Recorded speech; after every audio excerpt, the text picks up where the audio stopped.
Hip hop,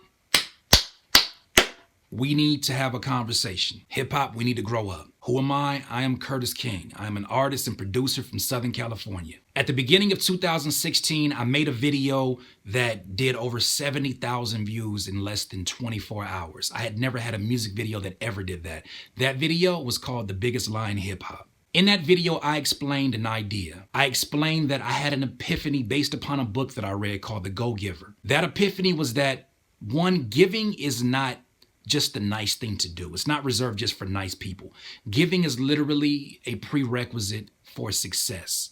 It will basically manifest whatever success that you want in this lifetime. It was an idea that I got from a book that I read called The Go-Giver. That book changed my life. 2016 was the proof of that. I made this video, and if you look at the person that you see in that video and the person you see now, we're completely different people. Giving to hundreds and hundreds of thousands of people in 1 year would change you. I am the living proof of that. This mindset, this epiphany, led me to have the #4 hip hop album in the country.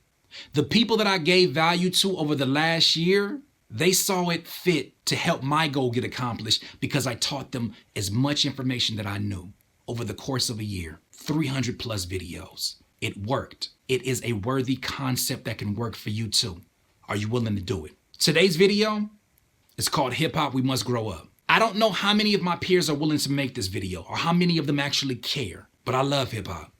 And when I say I love hip hop, I love someone, I don't love just the good parts of you. That's not love.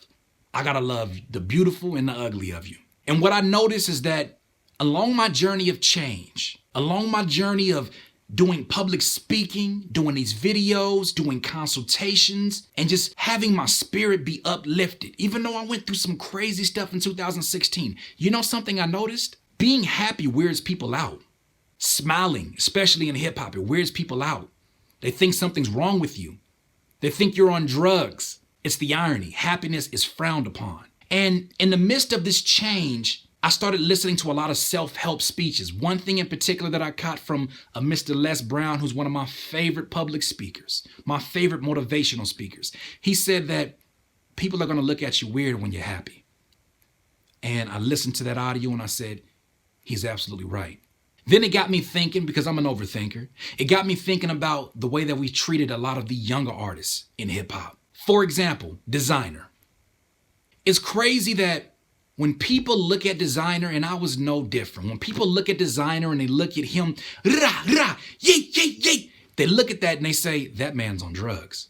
What's wrong with him? He's crazy. But nobody stops and says, is that what euphoria feels like? Is that what happiness looks like? Now, I don't know that man's life, but I do know what happiness looks like. And so when I look and see that person going off, jumping around, performing as 19 and 20, performing in these age groups in front of hundreds of thousands of people, performing at the MTV Awards. I look at this young man and I think, when I was 19, because I'm 31 now, when I was 19, I probably would have did the same exact thing. I probably would have been a mess. You think Designer was something, I would have been a mess. But I look at that and I say, is he speaking the language of happiness? And am I offended because I don't currently speak it? Hip hop, we must grow up. I start to think about all the memes that popped up with him. And not just him. I saw the meme that popped up for Lil Uzi Vert. Oh, that was a popular one this year. And in the clip, he says, I'm not a rapper. I'm a rock star. Bro. I'm not rapping on that type stuff. And then I see all of these traditionalists in hip hop who are just outraged. How dare you rap and say you're not a rapper, you're not an MC? How dare you say you're a rock star? But then I start to think, there is power in the language that we use. There is something called incantations. If you look it up, incantations are generally hymns or prayers or chants that can hypnotize an audience or hypnotize ourselves. If you go to somebody and you say, I think you're mistaken, they'll say, that's fine. If you go to them and you say, I think you're wrong, it'll be a completely different reaction. Why? Because we have been hypnotized by words. So when this young man says, I'm not a rapper, he pokes his chest out and he says, I'm a rock star. You get offended. He says he's a rock star. Something that I know a lot of traditionalists in hip hop don't want to hear, because I'm right in the middle. I'm in the middle where I still get the respect from the younger MCs and I still get the respect of the OGs, because I'm just going to tell it like it is. The problem is this. In the generation of the golden age MC, it meant something different to call yourself an MC. To call yourself a lyricist, a swordsman, somebody who focused on their craft day and night, sitting by a nightlight, sitting there studying the different rhyme schemes of a Big Daddy Kane or Rakim or eventually Immortal Technique or all of these lyricists, the Chino Excels, the people who studied that. It meant something to be an MC. Transition to my generation. That was one generation before me. When I first started rapping, if I were to see one of my high school friends after we graduated in the mall and they said, "Hey man, what are you up to? What are you doing?" "Oh, I'm an MC." The first thing they would say is, "Oh, you do weddings? What do you mean by an MC?" You're like, "No, not that kind of MC. I'm a rapper." They say, a rapper? Really? Like, what do you really for real do? That is the embarrassment that a lot of individuals have. And you'd be surprised, a lot of even elite MCs and rappers feel that way. Watch a documentary called Adult Rappers, and you'll see exactly what I'm talking about. It's not the most empowering thing for a lot of people to call themselves a rapper. If words have power, like I gave you in that example before, if they have the power to hypnotize ourselves into believing things, you cannot sit here and believe that there's going to be generation after generation that continues to feel like they're less than something and they're going to act the same exact way. No. So within my generation, the transition from being prideful about being an MC and a rapper, it changed. Now, a young man named Lil Uzi Vert puts his chest out. He says, "Oh, no, I'm a rock star." Because incantations are chants and they are almost hypnotizing language we use to empower ourselves. It's almost like positive affirmations. Not quite, but it's just like positive affirmations. I'm the man. I'm the leader. I'm rich. You know, I look at these younger artists a lot differently than I did at the beginning of the year. I used to wonder, why do you speak about such flashy things? Why do you always talk about the money you have, the girls you got, the cars you have? Because I start to think about their story and how it's not exactly the way that they paint it when they start.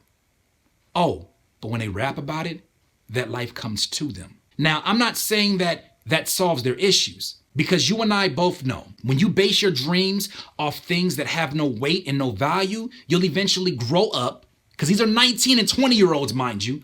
You'll eventually grow up and see there's more to life than just that. But you're not even giving, and I'm talking to the older heads, you're not even giving these young artists an opportunity to grow before your eyes. You're already judging them with the same standards you give a 32-year-old MC. It's not fair. That's ridiculous.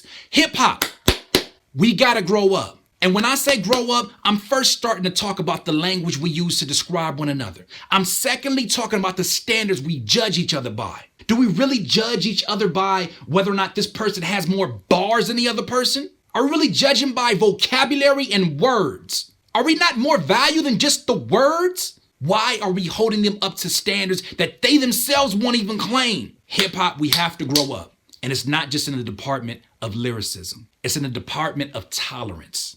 Now, I'm not here to judge your preference, but you have to explain something to me. When it comes to sexism and homophobia in hip hop, why is it still a thing? Hip hop, we gotta grow up. Nobody is saying that you have to go be somebody else, but we have to teach tolerance, especially to this next generation. We look at some of these younger rappers, the Lil Yachty's, Lil Uzi Vert, and they dress how they want to dress. Now, one person can sit up here and argue that it's an agenda and people are trying to push. You can argue that, yes. But when you look at these kids and they're dressing how they want to dress, and you think about how you dressed when you were growing up, that was somebody else's agenda as well. But you look at that and you call these kids, you say, "Look at them tight jeans. He's gay." And you say it in a way where somebody who is gay is not going to take offense to that. But somebody who's not, you make them have to defend themselves. They're going to either defend themselves, they're going to either hate themselves, or they're going to turn around and say, "You know what, I am. So I'm going to do everything in my power to alienate you and polarize you." Why? Because the youth are supposed to polarize the OGs. It's supposed to happen. You're not supposed to like the same things you like when you were 17, when you're 42. If you do, something's wrong. We grow up, we have families, our ideologies change. Even the golden era of hip hop artists we listen to, you look at a lot of those gentlemen, their lives have changed, their mindsets have changed. You listen to their music, they speak about different things because they've manifested different things. They have graduated to another level in life. And you can sit up here and say, well, their music don't sound the same. It ain't supposed to sound the same.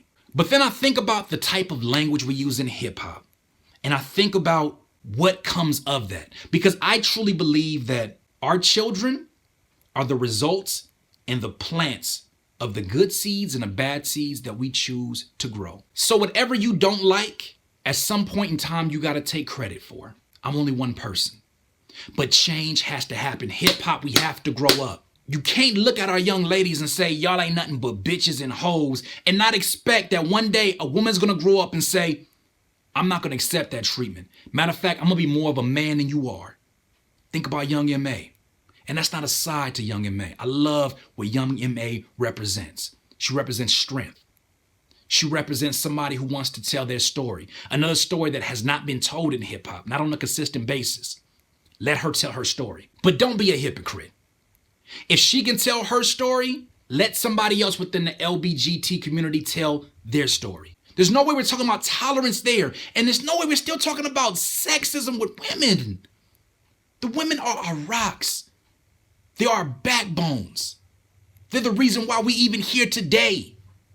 How is it that we still hold them to a standard where she has to be sexy, she gotta be more barred up than everybody else, she gotta talk about sexual things in her songs? Why do we have so many crazy standards for women? Why can we not let them tell their story? Hip hop, we gotta grow up. If you love hip hop, help it grow. Anything that's not growing is dying. And for the younger artists and the younger producers, the younger rappers, younger rock stars, whatever you want to call yourself, you got to understand there's power in your words as well. So if you call yourself a savage, if you call yourself anything that is less than the true strength and the true nature of who you are, your life is bound to go in that direction. Your life is limited by the words that you use to describe it. I see a lot of young artists also that sit here and they beef over the most unimportant things. I see young artists that are ready to kill each other over pennies. 100,000, 300,000, 400,000 in the grand scheme of things, that's pennies. But y'all ready to kill each other over that. I know this video is lengthy, but for those of you who have stayed and watched it, you guys are the 5%. You're going to be the ones that help this culture called hip hop that we all fell in love with for our own reasons. You're going to be the reason why this culture continues to thrive and why it continues to actually grow. Hip hop, we have to grow up. My album, the Jubilee Year EP, is proof of a worthy concept. We went number 4 in the country, and that only happened because I gave my value, because I contributed to a bigger cause and I kept growing myself. Everybody's not going to understand. It's not for them to understand. This is about you. Will you make that change this year? Please share this video and do your contribution to helping hip hop grow. I love you. Curtis King of CurtisKingBeats.com.